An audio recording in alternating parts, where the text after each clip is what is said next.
সারা পৃথিবী জুড়ে আজকে যারা মানুষের জন্য বাদশা হয়ে শুয়ে আছেন, কিছুদিন আগে সদর শাহজালাল ইয়ামিনী রহমতুল্লাহ উরুস গিয়েছে। নেটের মধ্যে বারবার দেখতে পাইলাম বাংলার বাদশা সিলেটের রাজা শাহজালালের উরুস হচ্ছে। সুবহানাল্লাহ।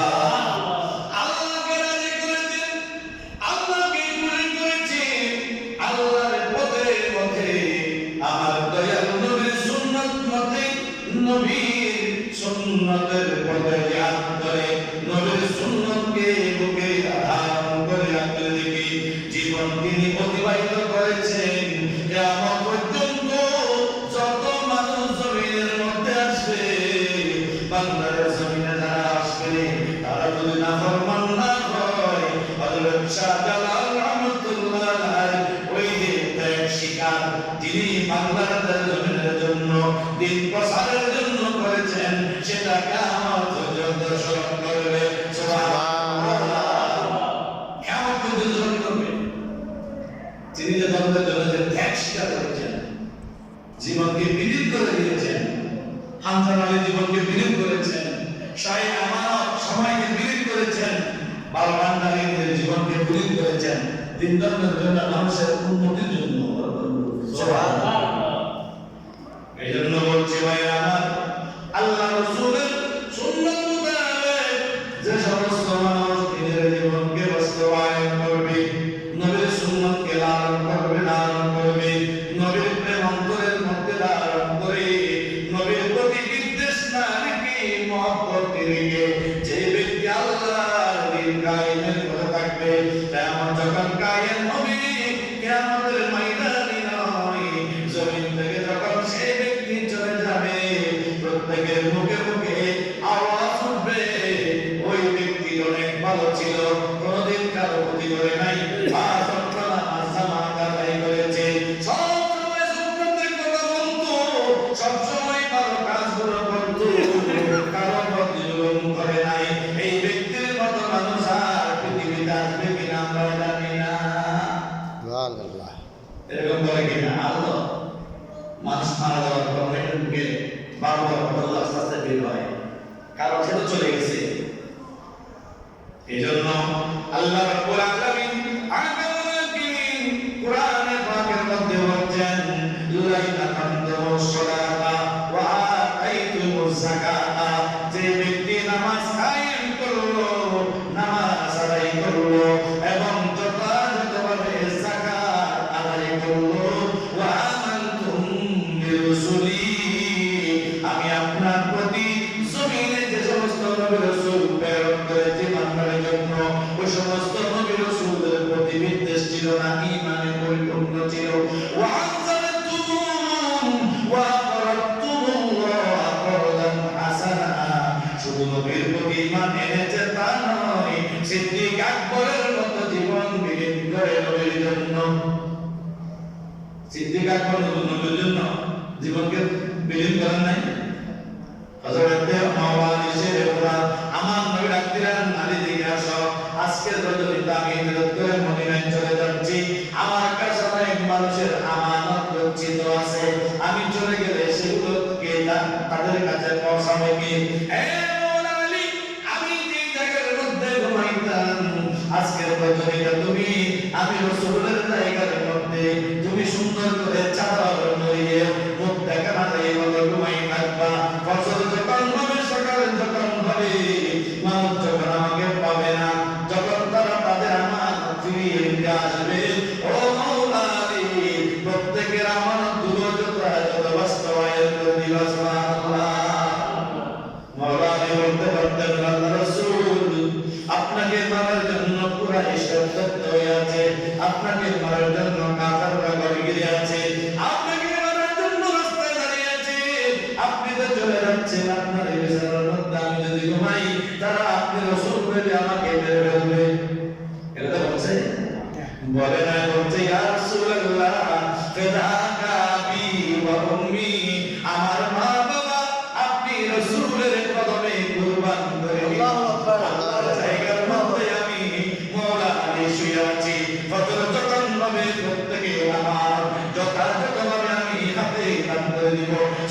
সুবহানাল্লাহ।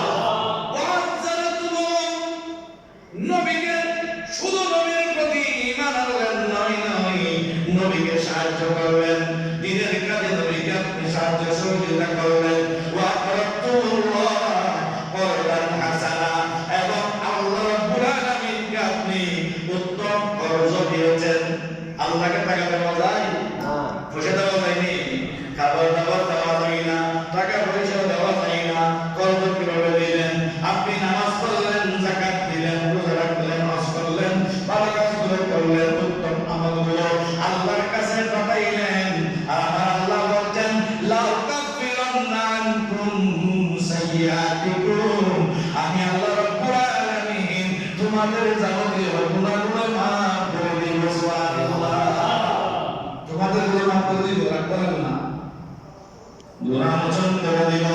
এবং শুধু গুনাহ মুছে দিব নয়, ওয়ালা উদখিলান্নাকুম জান্নাতিন তাজরি মিন তাহতিহাল আনহার, আমি তোমাদেরকে জান্নাতের মধ্যে প্রবেশ করাবো, যে জান্নাতের তরফ দিয়ে আমি মধুর ঝর্ণা, শরবতের ঝর্ণা, নহর তৈরি করে জীবন করবো। সুবহানাল্লাহ। এমন জান্নাত যার তরফের জন্য প্রবাহিত দুনিয়ার পানি নাই, ফুরাত নদীর পানি নাই, যমুনা নদীর পানি নাই, ওই নহরটা হচ্ছে বাইতুল মামুর। কয়টা? একটা মসজিদ আছে, খানে কাবা বরাবর করে বাইতুল মামুর একটা মসজিদ আছে। ওই বাইতুল মামুরের 4টা পিলার, কয়টা? 4টা পিলার। ওইখান থেকে একটা পিলার হচ্ছে ফুরাত, ওই যে নীল নদের মধ্যে একটা পিলার, কোথায়? নীল নদের মধ্যে। আরেকটা পিলার হচ্ছে জান্নাতের মধ্যে। ওই বাইতুল মামুর থেকে আর শাওয়াজিন থেকে আপনার আমার জন্য জান্নাতি মেহমান দেওয়া হবে। তাদের জন্য আল্লাহ রাব্বুল আলামিন যে মধুর চাইতো মিষ্টি, দুধের চাইতো সাদা সাদা পানি শরবত আল্লাহ প্রবাহিত করবে। মানুষ একবার খাইলে আর খাইতে চাইবে না, কারণ একবার খেলে বাকি জীবনে আর কখনো তৃষ্ণা লাগবে না। সুবহানাল্লাহ, আল্লাহু আকবার। এমন জান্নাত আল্লাহ আমাদেরকে দিবেন।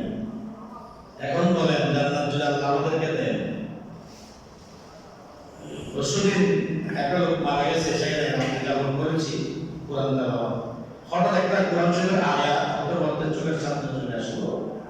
আল্লাহ বলছেন, রাসূল আপনি বান্দাদেরকে বলেন, ওদেরকে বলেন, তোমরা কি আমার মতো? আল্লাহ বলতে বলছে, কে বলতে বলছে? আল্লাহ। আল্লাহ আবার ওখানে একটা আয়াতের মধ্যে আল্লাহ বলছে, কুল ইন্নামা আনা বাশারুন মিসলুকুম, রাসূল আপনি বলেন আপনি তাদের মতো মানুষ। এখন এই আয়াতটা ফাইলে কি রাসূলকে নামাইতে নামাইতে শুরু করতে করতে আপনারা যায় না, নিলে তো হবে। ওদের রাসূল তো বলেছেন উনি আমাদের মতো মানুষ। আরে রাসূল তো নিজ থেকে বলেন নাই, আল্লাহ বলতে বলেছেন, বিনা রাসূল বলেছেন। রাসূল যদি আমার মতো আপনার মতো মানুষ হইতো, তাহলে হুজুররা দর্শন করার সময় আমরা আপনাই দেখলাম না বলে আপনি মোদের বুঝলেন না, কথা বলবো না। একটু চিন্তা করেন তো, যে সমস্ত হুজুররা রাসূল আমার মতো আপনার মতো বলে, এরও বিদ্যে কথাটা বলে, নাউযুবিল্লাহ, এদের বুদ্ধি বুদ্ধি কথাটা বের হয়। আমরা রাসূলকে দেখি নাই, রাসূলের দরবারে আরজি করতেছে, রাসূল আপনাকে দেখি নাই বলে আপনি আমাদেরকে বললেন না। কিরে রাসূল যদি আমার মত আপনার মত হয় তো বলে না বলা কি আসে যায় না? কিন্তু না, তার ভিতরে এই বিশ্বাস, কিয়ামতের ময়দানে আমি আমার মতো থাকবো আর রাসূল থাকবে রাসূলের মতো। সুবহানাল্লাহ। আল্লাহ দরবারে বেশি দান করবে, আল্লাহ রাখবে রাসূল সাল্লাল্লাহু আলাইহি আপনার চাহিদা বলেন, মাথা পার করবেন, আল্লাহ আমার মধ্যে মাফ করে দেবেন। আল্লাহ বলছেন আমি মাফ করে দিলাম। অগণিত বেড়ার মতো উম্মতের গুনাহ আল্লাহ মাফ করে দিবে। সুবহানাল্লাহ। তিনবার সিজদা করবেন রাসূল। এখানে আর কারো সিজদা করার ক্ষমতা নাই। আদম থেকে ঈসা পর্যন্ত নবী রাসূল জমিন থেকে তশরীফ নিয়েছেন, আর কারো ক্ষমতা নাই। আল্লাহ হবেন জজ, আমার রাসূল হবেন সুপারিশকারী। রাসূল যদি বলে অমুক পুত্রকে আপনি মাফ করে দেন, আল্লাহ বলবে জান্নাতে নিয়ে যান। কারণ রাসূলের জন্য দোয়া আল্লাহর দরবারে সব কবুল। সুবহানাল্লাহ। আল্লাহ নবীর একটা দোয়া ফেরত দেন নাই। নবীর কোন কথা আল্লাহ ফেলে নাই। রাসূল সবচাইতে বড় একটা জিনিস আল্লাহর দরবার থেকে চাইছেন, সেটাকে আমাদের ময়দানে বাস্তবায়ন করবেন। সুবহানাল্লাহ। রব্বি হাবলি উম্মতি, আল্লাহর মধ্যে আমার আয়াত বড় অনেকে এই আয়াত এই কথাটা অপব্যাখ্যা করে। রাসূল নাকি বলেছেন আল্লাহর মধ্যে গুনাহ মাফ করে দাও, আসলে নয়। এর অর্থ হচ্ছে যে আমার উম্মতদেরকে আমাকে দিয়ে দাও। দেখেন বান্দা কার? আল্লাহ না? আল্লাহ। বান্দা কার? আল্লাহ। রাসূল বলছেন কি? উম্মত তো বলছেন আল্লাহ আমার উম্মতদেরকে আমাকে দিয়ে দাও। সুবহানাল্লাহ। আর উম্মতের মালিক কে? রাসূলুল্লাহ। তুমি চিন্তা করেন তো উম্মতের মালিক কে? রাসূল না? আর যে মালিক যিনি, ওনাকে যদি বলেন না আমার মত আপনার মত, এখানে আছে নি? ইমান এইগুলো বলতে পারে।